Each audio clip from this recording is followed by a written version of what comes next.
Hey everyone, I'm Slime, and just finished watching the press conference, and I want you guys to check out this audio of probably the most important thing John Lynch said during the press conference.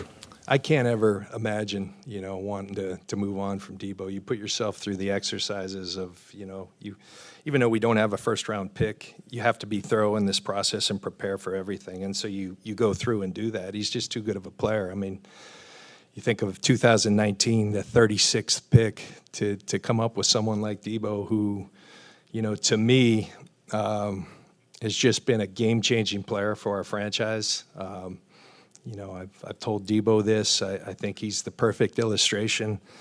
Herm Edwards used to talk about when will meets skill, you've got the opportunity to be special. And I think Deebo probably embodies that as much as anyone. He's got tremendous will. He's a very talented player. I think by virtue of the way he plays, it's inspiring. And so to me, that entails leadership. Do you make people around you better? He checks that box. He's a great teammate. And, I think of things like prior to games, I get out there and he's always throwing the ball with the fans. I think he's been a great member of our community. So we've got nothing but love for him and nothing but appreciation for what he's bought. But you just don't let guys like that walk. So, I can't envision a scenario where we would. All right, guys. So hearing that, honestly, let's be real. Talk is cheap. I heard him say the same thing about DeForest Buckner, how he was Mr. 49er and he wasn't going anywhere, and we got rid of his ass. So am I buying that? No. Watching the press conference, did I kind of feel bad for John Lynch because it looked like he was in the lion's den for the beginning of it and it looked like he did not want to be there? I did, man. I honestly did. I had a heart, and I kind of felt bad for him because, like I said, he could have went to Amazon. He could have got paid 3 times the amount of money, but he chose to stick with the 49ers, and, I'm glad that he did that. I'm glad that he, stick with the team, and hopefully it works out. However, the guy's made a lot of mistakes here in the GM. He's made a lot of mistakes, and he says he hasn't done what he wanted to do, and that's win a Super Bowl. He's got close, but no cigar. And I mean, I don't know what's going to happen. Like I said, I want 49ers to keep Deebo. And he said today that he would not. It would be really hard for them to get rid of Deebo, that they can't imagine a scenario where they get rid of Deebo. So I don't know, man. Like I said, I came on here and I pretty much wanted just to give it to John Lynch. But today I can't. I know he was going through, they were asking some questions that were pretty tough, that usually the San Francisco media, they're pretty weak. They're pretty weak sauce. I know at one point, it looked like John Lynch kind of just looked at Grant Cohn like he kind of wanted to Mike Tyson him and like Mike Tyson his ass on the airplane when Mike Tyson punched that dude. But, he kept his composure. He was calm, collective.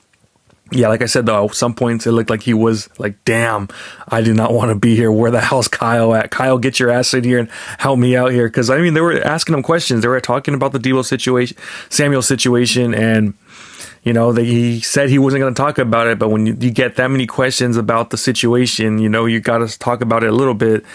And it seemed like you could tell he wanted to say more. He wanted to talk about everything what's going on that, we want to get the scoop on. But he did keep it professional. Like I said, man, this is there's been a lot of mistakes in this regime, and this right here is going to be another huge decision that this team has to make, and hopefully we make the right decision. Hopefully we make the right decision, because at the end of the day, it's all about one thing. Like he said, it's all about one thing and one thing only. That's to win the Super Bowl.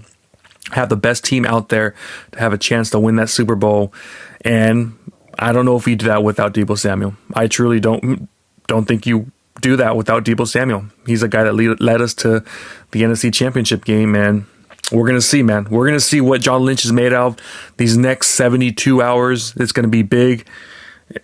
Time is, we're on the clock, basically, what we're going to do, and hopefully he sticks to his guns this time, not like when we had Buckner and he said we're keeping him and he shipped him off to Indy.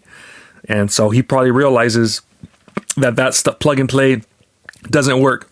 He talked about that Buckner situation, like a lot of people are judging him from that, and the story's still being written on it, but it's not looking good. He admitted it. So, that's good that he's doing that, and I think he learned his lesson from that you can't just plug in players and think that they're going to do the same thing as these superstars. Doesn't happen. So I'm glad that he acknowledged that, and we're going to see, man. Time is now. Let's go, baby. Let us know down below what you guys think. Make sure to like this video, comment, subscribe, hit that notification bell, and I'll talk to you guys next time. Peace.